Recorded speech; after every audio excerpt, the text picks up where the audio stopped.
සිරිලක මහත් අභිමානනීය සංස්කෘතිකමය උතුම් උරුමය බබලවමින් සෙංකඩ කළ පුරවරය ලොවම මවිත කරවන සම්මා සම්බුදුරජාණන් වහන්සේගේ වම් දළදාව වැටහිඳින ශ්‍රී දළදා මාලිකාව මුදුන් කොට පවත්නා ඇසල මංගල්‍ය දොහොත් මුදුන් කොට දෙව්බමුන් පවා පුදන සාධනාද මැත්තේ කල එලි වටින රම්දෝලි පෙරහර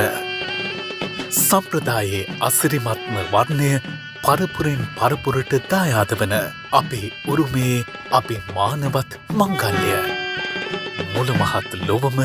නෙත්‍යමා බලා සිටින ශ්‍රී දළදා මාලිකාවේ රන්දෝලි පෙරහර 2026 ඇසළ මහේ 23 වෙනි ඉරිදා සිට 27 වෙනිදා බ්‍රහස්පතින්දා දක්වා අහස්ස පුරා විහිදෙන සිරිලක හදවතේ රිද්මය ලොවටම කියාපාන මහා සංස්කෘතික මංගල්‍ය රන්දෝලි පෙරහරේ අසිරිය ඔබේ නිවසේ සිටම සජීවීව අත්විඳින්න.